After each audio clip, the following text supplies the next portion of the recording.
বাধ্যত গোটা পুরুষ সোসাইটিকে তো কাঠ করে দাঁড় করানো হচ্ছে। তাহলে আপনারা 50 বছর ধরে কথা বলছেন, আপনারা পরিবর্তন করতে পারছেন না।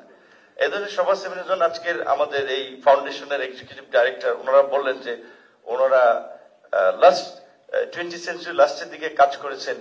সেই সময়ের আমার মনে হয় যে সোসাইটির দৃষ্টিভঙ্গি, সেটা ইউনিয়ন পরিষদে যান কিংবা গ্রামে যান, আর এখন এই আর্লি 21st সেঞ্চুরির এখনকার এই দৃষ্টিভঙ্গিতে অনেক ধরনের পার্থক্য হয়েছে।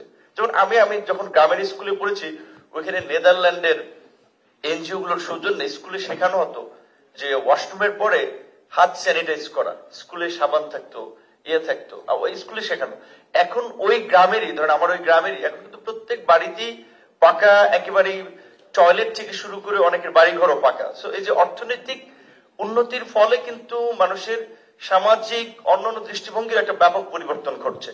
আজকের যে প্রথম আমাদের যে প্রেজেন্টার, যিনি তার স্লাইডের মাধ্যমে দেখিয়েছেন যে ওইখানে তার সাজেশনও তিনি বলেছেন যে তাদেরকে অর্থনৈতিক ভাবে কিভাবে এগিয়ে নেওয়া যায় এবং তাদের একটা ডিসেন্ট জব ফ্যাসিলিটিস ক্রিয়েট করা যায়, এই বিষয়টা ওনার প্রস্তাবনায় বলেছেন।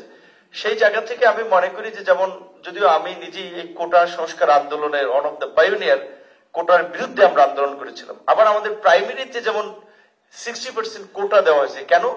যে তারা মাতৃ স্নেহে বাচ্চাদেরকে শেখাবে। এখন এই 2025 সালের আবার বিধিমালায় বোধহয় ওইটা পরিবর্তন হচ্ছে। এখন সব জায়গায় যদি আমরা একবারে সমান সবকিছু করতে চাই, সেটা বোধহয় আবার অনেক ক্ষেত্রে এতে বিপরীত হয়।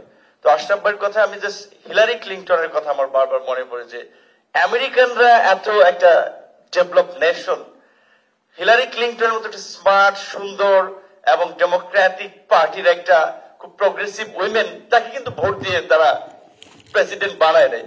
এটা আমেরিকানদের জন্য আমার কিন্তু খারাপ লাগছে যে তাকে ভোট না দেওয়া।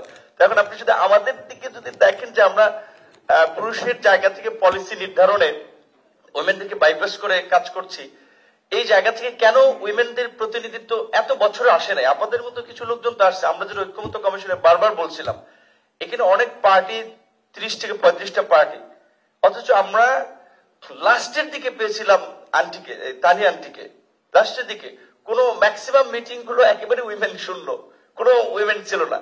তো সেখানে কেন পৌঁছতো না? যেমন বিএনপির পক্ষে ধরেন সেলমা আপা সিনিয়র লিডার, বড় পার্টি হিসেবে বিএনপির জায়গা থেকে তো সে প্রতিনিধি টিমে থাকতে পারতো, কিংবা আরো সেকেন্ড যে সমস্ত পার্টিগুলো, সেখানে ধর জামাত কিংবা অন্যান্য পার্টিগুলো, তাদের পার্টিতে থাকতে পারতো। জামাত বলছে যে আমরা বিশাল নারী সমাবেশ করতে হবে, আমাদের কত 45 সদস্য, তাদের ওইখানে তো একজন যেতে পারতো।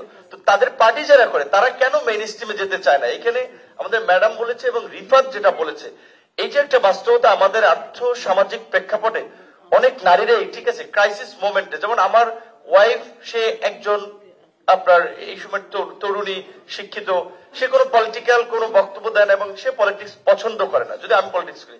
কিন্তু আমাকে যখন অ্যারেস্ট করা হয়েছে, সে এবং সেটা খুব অনেকে প্রশংসা করেছে। তো আমি তারে বললাম, বক্তব্য তো ভালো দিয়েছে, অনেকে খুব প্রশংসা করলো, তাহলে আস্তে আস্তে পলিটিক্সে এনগেজ হতে পারো, বাট সে ইন্টারেস্টেড না। তাহলে এটা আপনি সোসাইটির দৃষ্টিভঙ্গি দিয়ে কিন্তু আবার এটা আমরা মানে বলতে পারি না। এটা অনেকের একটা, এটা ঠিক যে সোসাইটির দৃষ্টিভঙ্গি একটা ম্যাটার। কারণ ওই যে মঞ্জু ভাই যেটা বললো, লেট নাইটে মিটিং কিংবা মধ্যরাতে কিংবা 12টার দিকে, কিংবা আবার আমাদের কিছুদিন আগে ডেমোক্রেসি ইন্টারন্যাশনাল একটা প্রোগ্রামে বলেছিল 2-3 জন মেয়ে তারা আবাসিক একটা ট্রেনিং এ অংশ নেবে, সব পার্টিগুলোর ইয়েরা। এটা তো দেখলাম আমাদের পার্টিতে অনেক মেয়েরা এটাতে এগ্রি না, যে তারা একটা গুলশানের একটা হোটেলে থেকে সে একটা যদি ইন্টারন্যাশনাল ট্রেনিং অংশ নেবে, এটা অন্যরা কিভাবে নেয়, এই যে একটা সোসাইটির দৃষ্টিভঙ্গি, এটাও কিন্তু একটা ম্যাটার।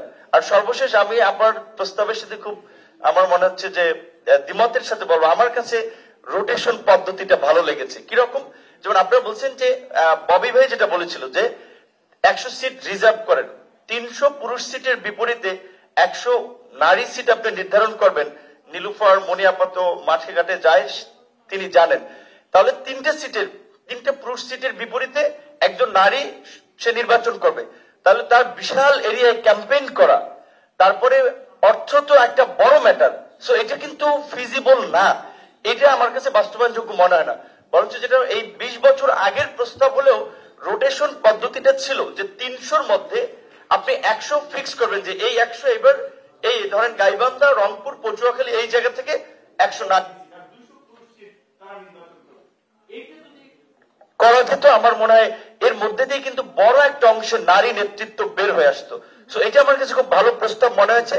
কিন্তু এই প্রস্তাবে তো আমাদের বিএনপির তো লিডার বা সবচেয়ে iconic women leadership Begum Khaleda Zia এবং আরো অন্যান্য বিভিন্ন রাজনৈতিক দলের কোন পার্টি কিন্তু এটাতে এগ্রি করে নাই।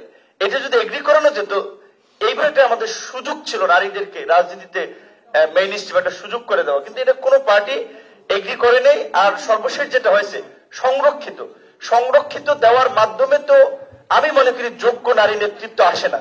ওইটা তো বিভিন্ন জনের পরিচিতি, স্বজন প্রীতি কিংবা বিভিন্ন পুনর্বাসন বলা চলে, কারণ একজনকে সরাসরি দিতে পারে না, কিংবা অমুকের ওয়াইফ, অমুকের মেয়ে, অমুকের এই আত্মীয় বিবেচনায়। সো সংরক্ষিত আসনকে আমি কোনোভাবেই ভালো একটা প্রক্রিয়া মনে করি না। ধন্যবাদ।